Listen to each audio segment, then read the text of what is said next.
Hey, welcome back to Random Tasks. If you watched my last video on my 2001 Saab 9.3 Aero, putting a new electric aero here, you may have noticed that I discovered that there was a water leak in the Saab. The carpet panel on the bottom was completely soaked, and this piece here is also wet.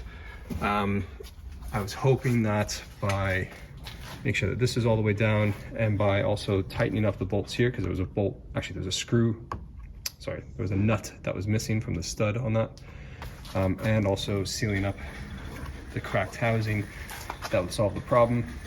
It hasn't, so this is still damp. It's not still damp, it became damp again, I should say. You can see the car is quite wet at the moment because it's been raining. And so what I'm going to do today is replace the gaskets between the tail lamp and the body. The existing ones could probably be original, so 22 years old. They're flat as a pancake. Don't know if they're actually sealing much at the moment. So I'm going to take them out. I've got some rubber neoprene that I'm going to use to make my own gaskets because you can't buy them anymore. And hope that that solves the problem. Another potential area would be if the seal around here is split somewhere. This seems to be fairly new. I've only had the car for less than a year. So I don't think it's that problem. And because it's only on one side, it could be that. So to get the tail lamp out, it's actually fairly easy in the Saab. This panel bends back. So there are 4 studs coming off of the tail lamp going through the body, and there are 4 10mm nuts holding that in. So I've got my sockets wrench here, the long deep socket 10mm. You will need a deep socket. You can't use a regular socket because the stud is too long. So I'm going to get in there and remove them. So I've now removed the 4 nuts off the studs there.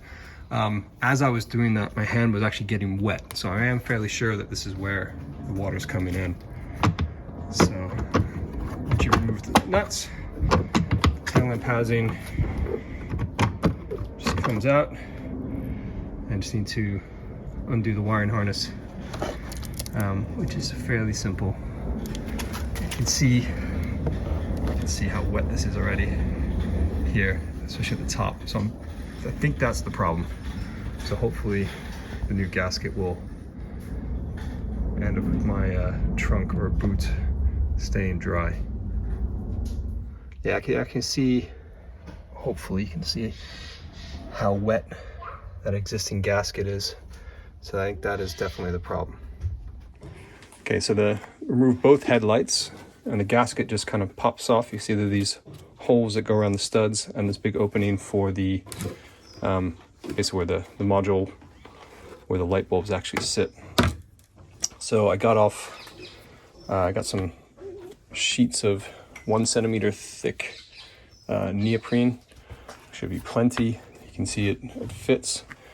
So what I'm going to do is, let's see, I think the best way to do is put a piece of paper underneath and then trace around that, stick the paper to the neoprene sheet, and then cut it out. Probably using scissors as well as a knife.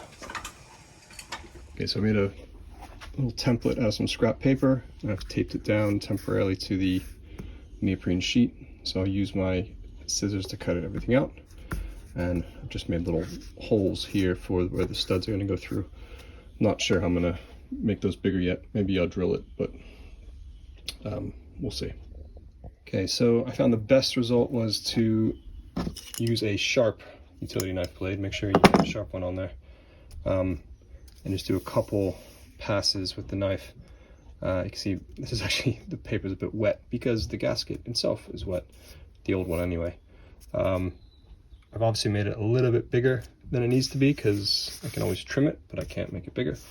And I've used an awl to punch through where the studs are going to go.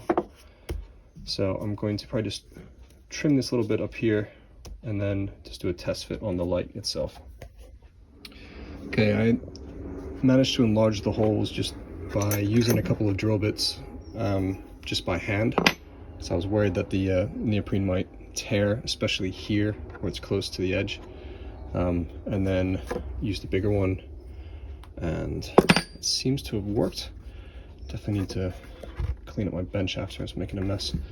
I'm just gonna now press this on and over the studs and hope that this all fits.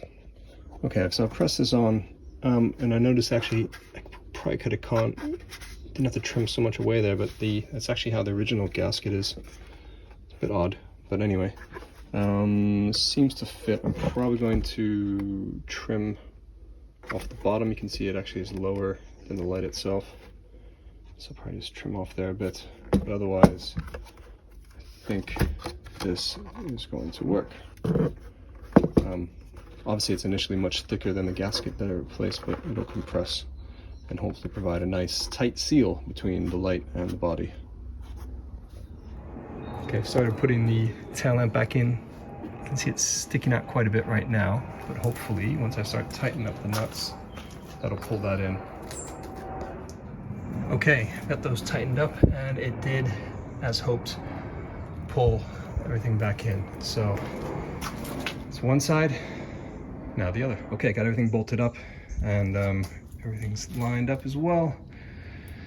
So hopefully that'll solve the problem, and that trim piece can actually dry out. Because if that's not the problem, I'm not sure. Well, I guess the next step would be to replace this gasket, which again seems fine, so it'd be a shame to do it. So yeah. But if anyone else has to ever make their own gaskets, you can see it's actually quite easy. And I hope this was helpful, and I hope you all liked it. If you did, give it a thumbs up, like, subscribe, all that kind of fun stuff. And I will see you next time when I am making a new floor panel for this car.